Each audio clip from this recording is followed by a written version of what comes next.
चाहे कितने ही सगे हों, इन 3 लोगों पर कभी विश्वास नहीं करना चाहिए। ऐसे लोग आपको हमेशा धोखा ही देते हैं। प्रिय मित्रों, समझते हैं कहानी के माध्यम से मित्रों, उससे पहले आप कहानी में खो जाएं, आपसे एक हाथ जोड़कर छोटा सा निवेदन है मित्र। यदि आप भी भगवान भोलेनाथ के सच्चे भक्त हैं तो कमेंट बॉक्स में ओम नमः शिवाय लिखते हुए वीडियो को लाइक और चैनल को सब्सक्राइब अवश्य करें। प्रिय मित्रों, एक समय की बात है, मध्य देश में एक बहुत ही सुंदर नगर था। उस नगर में एक चोर रहता था। वह छोटी मोटी चोरी करके अपने परिवार का पालन पोषण करता था, लेकिन उस चोरी के धन से उसके परिवार का पूरी तरह से खर्च नहीं चलता था। एक दिन उसने सोचा कि पाप तो पाप होता है, चाहे छोटा हो या बड़ा। मैं चाहे छोटी चोरी करूं या बड़ी रहूंगा, तो चोर पकड़े जाने पर दंड तो मुझे उतना ही मिलेगा, तो क्यों ना मैं बड़ी चोरी करूं। ऐसा निश्चय करके उसने उस नगर के राजा के खजाने को लूटने की योजना बनाई। रात होने पर वह राजमहल में घुस गया और किसी तरह जहां राजा का खजाना था वहां पहुंच गया। वहां पहुंचकर उसने देखा कि खजाने पर कई सैनिक पहरा दे रहे थे। सख्त पहरा देखकर चोर को लगा कि उनकी आंखों में धूल झोंकना बहुत कठिन काम है, और सोचने लगा कि यह तो साक्षात काल पहरा दे रहा है। अगर मैंने चोरी करने की कोशिश की तो जीवित नहीं बचूं। यह सोचकर चोर उल्टे पांव लौट पड़ा, और लौटते समय उसने सोचा कि खाली हाथ लौटने से तो अच्छा है कि कुछ ना कुछ तो यहां से ले ही चलूं। मेरा यहां आना व्यर्थ नहीं होना चाहिए। चोर के दिमाग में विचार आया कि राजा के शयन कक्ष में जाना चाहिए, जहां राजा सोता है, और शायद इस समय राजा अपने कपड़े उतारकर सो गया होगा। मैं राजा के राज्य वस्त्र चुरा कर ले आऊंगा और उन्हें पहनकर आसानी से धन चुराकर यहां से निकल जाऊंगा। पहरेदार को लगेगा कि मैं राजा हूं, इसलिए वे मेरे रास्ते में नहीं आएंगे और मेरा काम आसान हो जाएगा। ऐसा निश्चय करके चोर राजा के शयन कक्ष के पास पहुंच गया और उसने धीरे से पर्दा हटाकर देखा तो अंदर का नजारा देखकर आश्चर्यचकित रह गया। उसने देखा कि राजा अपने पलंग पर गहरी नींद में सो रहे हैं और उनकी रानी अर्धनग्न अवस्था में पलंग पर बैठी हुई है। रानी को जागता हुआ देखकर चोर के हाथ पैर फूल गए और वह एक तरफ दीवार से सटकर खड़ा हो गया और रानी के सो जाने का इंतजार करने लगा। थोड़ी देर बाद फिर उसने पर्दा हटाकर देखा कि रानी सोई हैं या नहीं, क्योंकि रानी सो जाए तो राजा के वस्त्र चुराए जाएं। चोर ने देखा कि रानी अभी भी उसी तरह बैठी हुई थी। यह देखकर चोर वहां रखी हुई टेबल पर बैठने लगा। जैसे वह टेबल पर बैठा तो उस पर रखी हुई पानी की गिलास नीचे गिर गई। उस आवाज को सुनकर राजा की नींद तो नहीं खुली, परंतु रानी तलवार लेकर बाहर आ गई और तलवार चोर की गर्दन पर रख दी और बोली, कौन है तू और यहां किस लिए आया है? सच सच बता, वरना तेरा सिर धड़ से अलग कर दूंगी। चोर डर के मारे पसीने से लथपथ हो गया और हाथ जोड़कर गिड़गिड़ा आता हुआ बोला, रानी साहिबा, मेरी जान बख्श दो। मैं एक गरीब चोर हूं और चोरी करने के उद्देश्य से ही यहां आया हूं। छोटी मोटी चोरी करके अपने परिवार का पालन पोषण करता हूं। आप मुझे मार दोगी तो मेरे बच्चे अनाथ हो जाएंगे। मैं वचन देता हूं कि इस बार मुझे छोड़ दो। मैं कभी दोबारा राजमहल की तरफ मुड़कर नहीं देखूंगा। मेरे छोटे छोटे बच्चों पर रहम करो। रानी को उस पर दया आई और उसने कहा, सुनो, मैं तुम्हें एक शर्त पर छोड़ सकती हूं। मैं इस समय काम से पीड़ित हूं। यदि तुम मेरे साथ समागम करोगे तो मैं तुम्हें यहां से जाने दूंगी, वरना एक ही झटके में तुम्हारा सिर काट दूंगी। रानी की यह अनोखी शर्त सुनकर चोर और भी ज्यादा घबरा गया और कहने लगा, रानी साहिबा, यह आप क्या कह रही हो? मैं तो एक चोर हूं और आप इतने बड़े राज्य की महारानी। मेरी क्या औकात है जो मैं आपके साथ ऐसा करूं?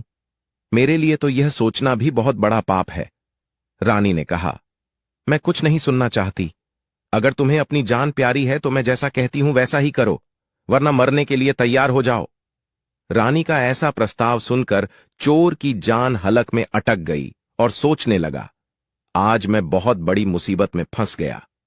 यदि मैंने रानी की बात नहीं मानी तो भी मारा जाऊंगा, और मान ली तो भी मारा जाऊंगा। चोर बहुत बड़ी दुविधा में पड़ गया कि क्या करूं। आखिरकार उसने रानी के साथ समागम करने की बात को स्वीकार कर लिया और बोला, रानी साहिबा, मुझे 5 मिनट का समय दे दो। मुझे बहुत जोर से लघु शंका लगी है।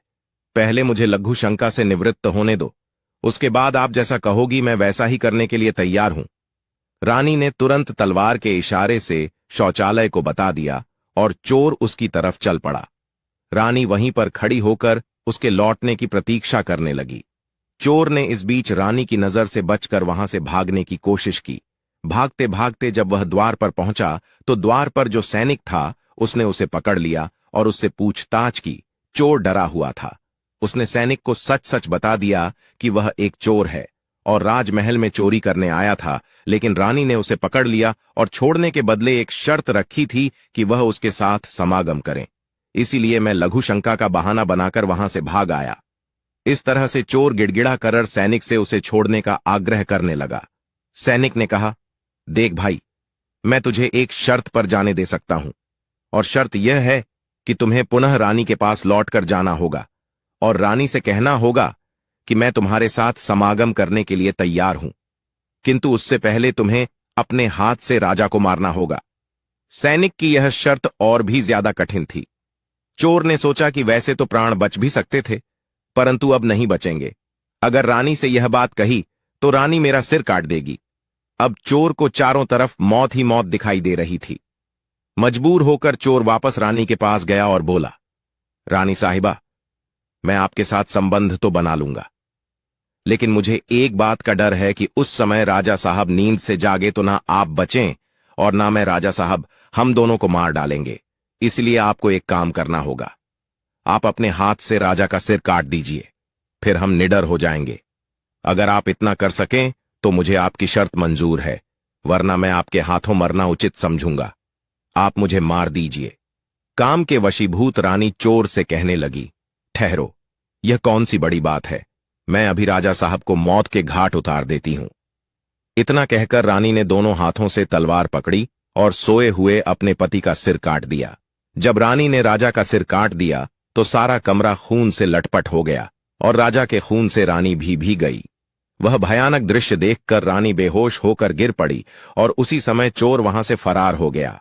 सुबह राजमहल में शोर मच गया कि कोई राजा साहब को मार गया, मगर राजा को मारने वाले का कोई पता नहीं चल पा रहा था। सब लोग बड़े आश्चर्य में थे कि राजा को सोते हुए किसी ने मार डाला। इधर रानी भी दहाड़ मार मार कर रो रही थी। इस रहस्य को पूरे राजमहल में केवल वही सैनिक जानता था कि रानी और उस चोर में से किसी एक ने ही राजा को मारा है, परंतु उसने इस बात की चर्चा किसी से नहीं की। राजा के अंतिम संस्कार की पूरी तैयारी हो चुकी थी। उधर रानी ने घोषणा की कि वह अपने राजा के साथ सती होना चाहती है। यह जानकर किसी ने रानी पर संदेह नहीं किया, क्योंकि अगर रानी ने राजा को मारा होता तो वह राजा के साथ सती क्यों होती। इधर रानी सारे श्रृंगार करके राजा के साथ चिता पर जाकर बैठ गई।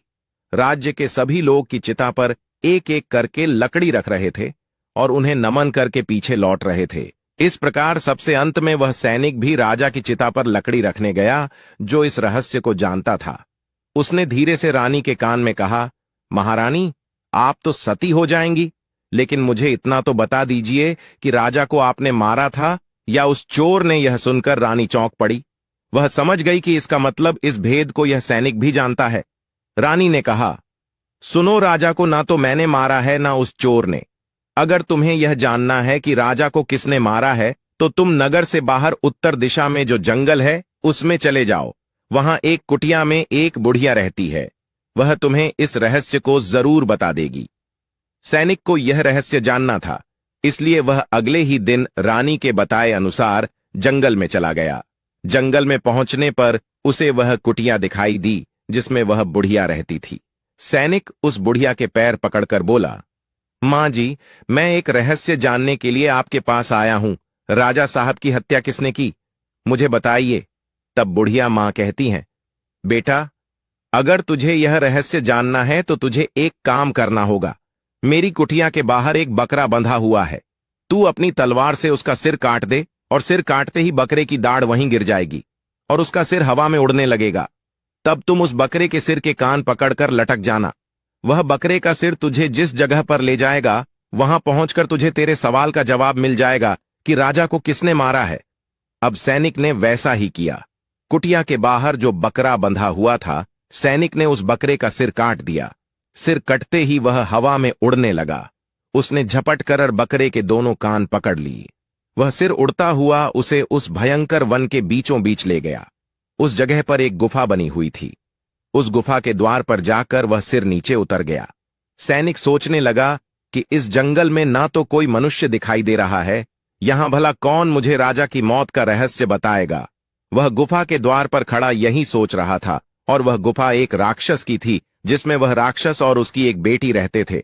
अब शाम हो गई थी और वह राक्षस अपने भोजन के लिए बाहर गया हुआ था। गुफा के अंदर उसकी बेटी मौजूद थी। इधर जब राक्षस कन्या को किसी मनुष्य की गंध मालूम पड़ी तो वह द्वार पर निकल कर आई। उसने देखा कि एक हट्टा कटा नौजवान गुफा के द्वार पर खड़ा है। राक्षस कन्या ने सोचा कि अगर मैंने इसे खा लिया तो मेरे एक समय की भूख मिट जाएगी, और अगर मैंने इसे जिंदा रखा तो यह नौजवान मेरे बहुत काम आएगा। राक्षस कन्या ने तुरंत एक सुंदर लड़की का रूप बनाया और उसके सम्मुख पहुंच गई। इतनी सुंदर स्त्री उसने आज तक पहले कभी नहीं देखी थी। वह सैनिक उसे देखते ही उस पर मोहित हो गया। लड़की भी उसे अपनाने के लिए आई थी, इसलिए उसे अपनी गुफा में बुलाकर ले गई और उसके साथ खूब मस्ती की। के आने का समय हुआ तो लड़की ने उसे मक्खी बनाकर दीवार पर चिपका दिया। राक्षस आया और उसने लड़की से पूछा, बेटी, मुझे किसी मनुष्य की गंध मालूम पड़ रही है। मुझे लगता है कि कोई आदमी हमारी गुफा में घुस आया है। तब बेटी बहाना बनाती हुई बोली, पिताजी कैसी बात कर रहे हैं? हमारे होते हुए कौन मनुष्य यहां आने की हिम्मत करेगा? मैं तो उसे कच्चा चबा जाऊंगी। इस तरह उसने राक्षस को गुमराह कर दिया।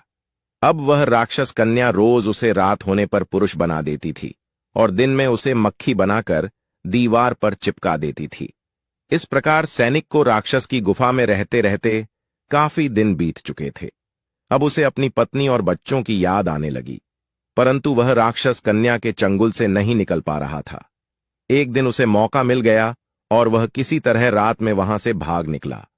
भागते भागते कई दिनों के बाद वह अपने नगर पहुंच गया। अपने घर पहुंचकर उसे बहुत खुशी हुई। अपने बच्चों से मिलकर वह बहुत प्रसन्न हुआ। वह सोचने लगा, अच्छा हुआ जो मैं वहां से चला आया, न जाने कब तक वह मुझे मक्खी बनाकर वहां रखती।